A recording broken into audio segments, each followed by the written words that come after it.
실시할 필요가 있다고.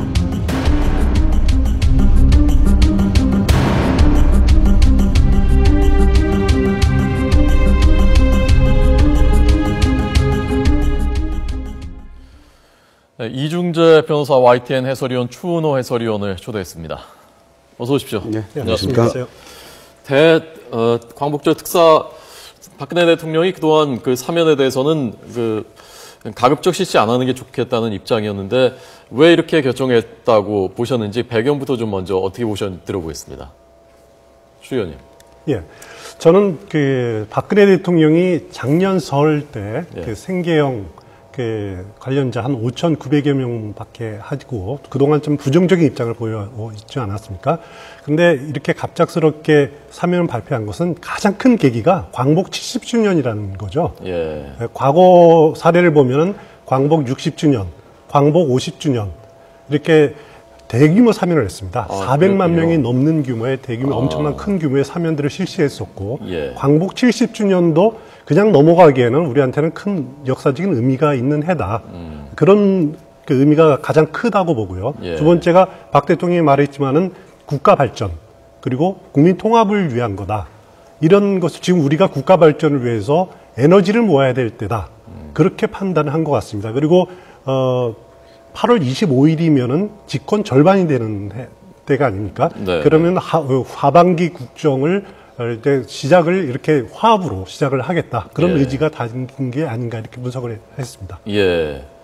국민 대통합이라고 하니까 경제계 인사들을 해서 좀 경제를 살리자는 쪽에 방점이 있는 것인지 아니면 뭐 전 정권 인사라든가 정치권 인사들을 해서 좀 통합 쪽에 방점이 있는 것인지 궁금해하는 분들이 많았거든요. 어느 쪽이라고 보셨습니까? 일반적으로는 국가 발전이라는 키워드를 가지고는 지금 경제계 인사들 수감 중이거나 아니면 지금 재판 중인 재계 총수들을 사면할 것이다라는 예상들이 일반적인 것 같고요. 그리고 통합이라는 측면에서 보면은 과거 정권, 그러니까 이명박 정권과 노무현 정권 때 이렇게 형을 받거나 이렇게 그런 인사들을 복권하는 것이 아니냐 이런 식으로 두 가지를 다 보는 것 같습니다. 저도 그 예상은 크게 틀리지 않는 것으로 이렇게 보여집니다. 네, 둘 다가 뭐 같은 비중을 가지고 있다. 과거에 이런 특별 사면을 하면요, 실제로 사회 통합이라든가 경제라든가 이런 것에 어느 정도 영향이 있었습니까? 실제로 긍정적인 영향을 줬습니까? 연구된 자료는 없습니다만은 저는 지금 논설위에서 말씀을 하셨습니다만은 이번 대통령께서 직접적으로 언급은 하시지 않으셨죠. 그렇지만은 경제 활성화에 키포인트가 있다고 봅니다. 특히 이제 송환종 회장의 경남기업 사건이 최근에 발생을 했었는데 그때도 사면에 대해서 굉장히 부정적인 입장이었거든요. 그랬었죠. 그런데 갑자기 국가 발전, 또 광복 70주년, 또 국민 대통합을 위해서 사면의 대상과 범위를 검토해달라. 이렇게 언급을 하신 거는 경제 활성화에 좀 중점이 있는 것이고 또 그를 통해서 일자리 창출, 또 이를 통한 국가 대통합, 국민 통합, 국가 발전. 결론 부분만을 언급해 주셔서 그렇지 키는 경제 활성화에 있다고 봅니다. 그리고 과거에 그럼 특별 사면을 경제인들한테 해서 어떤 효과가 있었느냐? 그거에 실증적으로 연구된 자료는 없습니다만은 제 생각으로는 그렇습니다. 경제인들이 수감되어 있는 상황에서는 흔히 얘기를 하죠. 옥중 결제하면 될 거 아니냐. 그렇지만은 매일 중대한 사안이 거의 매일 발생하는 기업의 최총수가 수감되어 있고 거기에 교도소에 왔다 갔다 하는 시간적인 제한, 또 교도소에 방문 횟수 제한 이런 것도 있는데 그런 중대한 사안을 옥중에서 결제할 수는 없다고 보고요. 그리고 수감되어 있는 수감자의 경우에는 심신이 아주 필요할 텐데 건전한 경영 판단을 할 수도 없다고 봅니다. 그런 의미에서는 상당히 특별 사면의 효과가 긍정적인 효과가 있다 이렇게 생각을 합니다. 네, 지금 최태원 SK 회장 나오고요, 동생도 있고요. 아마 기업인들이나 기업 입장에서 봤을 때는 CEO들이 없는데 큰 사업을 추진을 하면은 CEO들이 나오기가 더 어려워지는 게 아닌가 그런 판단도 아마 할 수 있지 않을까요? 자, 최재원 부회장의 모습이고요. 자, 그래서 지금 거론되는 대상들, 그럼 경제인들부터 한번 면면을 다시 한번 살펴보도록 하겠습니다. 자, 보시죠. 좀 가능성이 높다고 보이는 분들입니까? 저 기업인들이요? 예, 그렇습니다. 최태원 SK그룹 회장은 지금 징역 4년 선고받고 지금 수감 중이죠. 그런데 가석방 요인은 보통 형기의 3분의 1을 쳐야 되는데 저분도 그 형기 3분의 1을 채웠고 예. 그래서 지금 가능성이 높은 것을 일반적으로 보고 있습니다. 그 최재원 SK 부회장도 마찬가지고요. 구본성 LIG 넥스원 전 부회장 마찬가지고 김수현 하나그룹 회장은 집행유예 5년을 선고받고 지금 그 대표 이사직을 다시 복귀하지는 않았지만은 실질적인 경영 활동을 하고 있는 거죠. 그래서 지금 이번에 사면을 상당히 기대를 하고 있는 그런 재계 총수들입니다. 예. 실제로 지금 직무하는 데는 뭐 현실적인 문제는 없는데 저런 경우에도 그 사면이 되면은 어떤 효과가 있습니까? 기업 입장에서. 지금 사면 김승현 회장 경우에는 지금 집행유예를 받으면은 집행유예 형 3분의 1인가를 채워야 됩니다. 그래야지 관련 기업에 다시 직을 맡을 수 있도록 사면법이 돼 있을 겁니다. 그렇군요. 그래서 김승현 회장은 아직까지는 그 대표이사직을 맡을 수가 없는 거죠. 예. 그러나 실질적으로는 경영 활동을 하고 있지만은 대표이사직으로 복귀를 하기 위해서는 사면이 필요한 거라고 이렇게 보면 되겠습니다. 예. 만약에 특별 사면이 되면 저 큰 기업 총수들이니까요. 나가서 사업도 벌이고 좀 돈도 더 풀고 투자도 하고 뭐 그런 기대도 뭐 하는 거겠죠.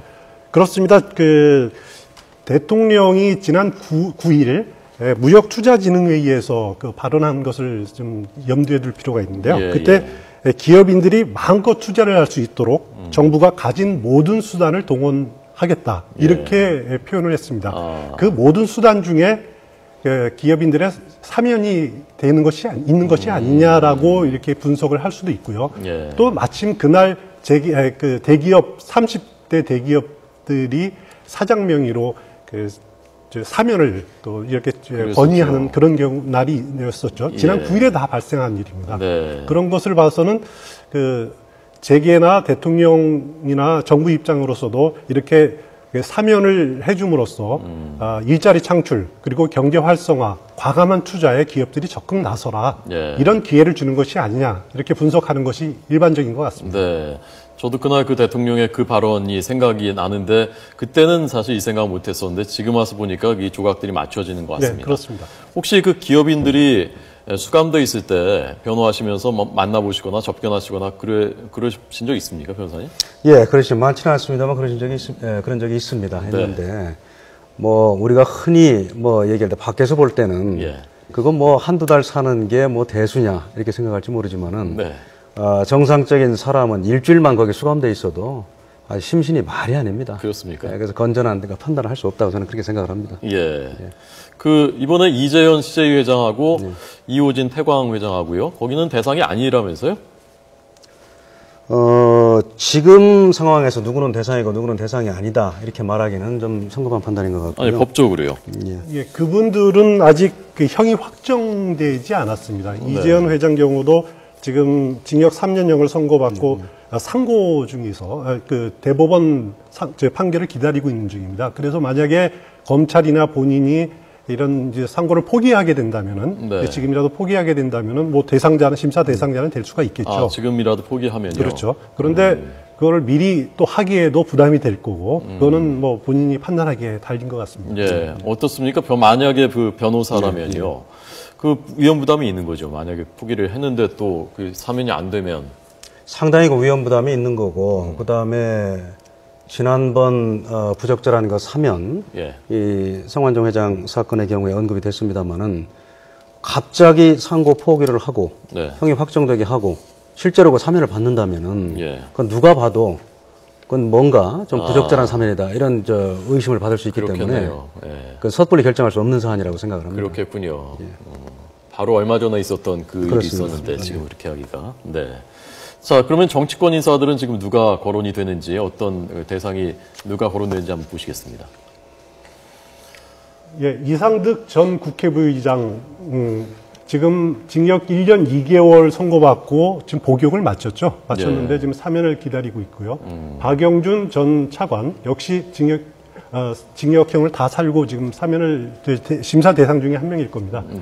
이분들은 이명박 정부 때의 인사들이라고 보면은 밑에 있는 이광재 전 강원도지사 그리고 정봉주 전 의원은 어떻게 보면 노무현 전 대통령 시절의 인사들인데 이광재 전 강원지사 경우에는 노무현 대통령이 국회의원 시절에 비서관 출신이었습니다. 벌금 500만 원 선고받고 그리고 지금 벌금 500만 원 선고받았지만은 피선거권이 5년 동안 제한이 돼 있을 겁니다. 예. 정봉주 전 의원도 징역 1년 만기 출소를 한 상태지만은 피선거권이 10년 동안 지금 제한돼 있는 상태입니다. 예. 내년 4월에 총선이 있지 않습니까? 이런 분들이 사면이 된다면은 네. 내년 총선에 나설 그 기회가 주어질 수 있기 때문에 네. 어떻게 보면은 국민 대통합이다라는 측면에서 유력하게 검토될 수 있는 인사들입니다. 예. 이광재, 정봉주 저 두 정치인은 상대적으로 만약에 사면된다면 출마할 가능성이 높지만 이상득, 박용준 이분들은 사실 출마할 가능성이 그렇게 높게 점쳐지지 봅니다. 않는 분들이죠. 예, 저분들 그렇습니다. 입장에서 사면하면 어떤 혜택이, 어떤 그 실익이 있는 겁니까? 좀 어려운 문제인가요? 예, 이건 뭐 법률적인 문제보다는 사실적인 문제라고 생각을 하는데요. 네. 다른 정치인들이 사면 받는데 본인들만 만약에 제외가 될 경우에는 예.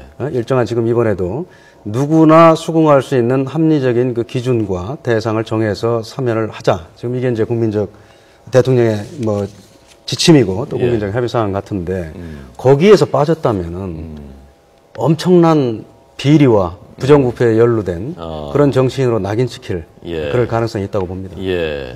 만약에 어떻게 되는 겁니까? 특별 사면이 되면은 그 기록, 뭐 전과라고 하잖아요. 그 기록도 다 말소가 되는 건가요? 네, 그건 일정 기간이 지나면 말소가 되는 거고요. 형이 선고된 효력 자체는 그 유지가 됩니다. 그건 유지되고요. 다만 이제 집행을 면제해주거나, 예. 무슨 뭐 특별사면에 의해서 감형을 해준다거나 뭐 이런 효과만 있는 겁니다. 예. 추 의원님, 지금 그 이광재 그 전 의원, 그리고 정봉주 전 의원, 특히 이광재 전 의원이 만약에 야권에 복귀를 한다면 이것이 정치 지형도에도 어느 정도 파장이 있을 것이라고 생각하십니까? 글쎄요, 지금 단계에서 예측하기는 어려운데요. 예. 그래도 한때는 이광재 전 강원지사가 뭐 강원도 평창 출신이죠. 네. 포스트 노무현의 한 주자로서 그렇게 나름대로 그 청와대 실세였고 나름대로 세력이 있었는데 그러나 지금 문재인 대표 체제화에서 들어와서 새로운 영향력과 새로운 그 세력을 구축하기에는 아직은 좀 무리가 아닐까라고 지금 생각이 됩니다. 예.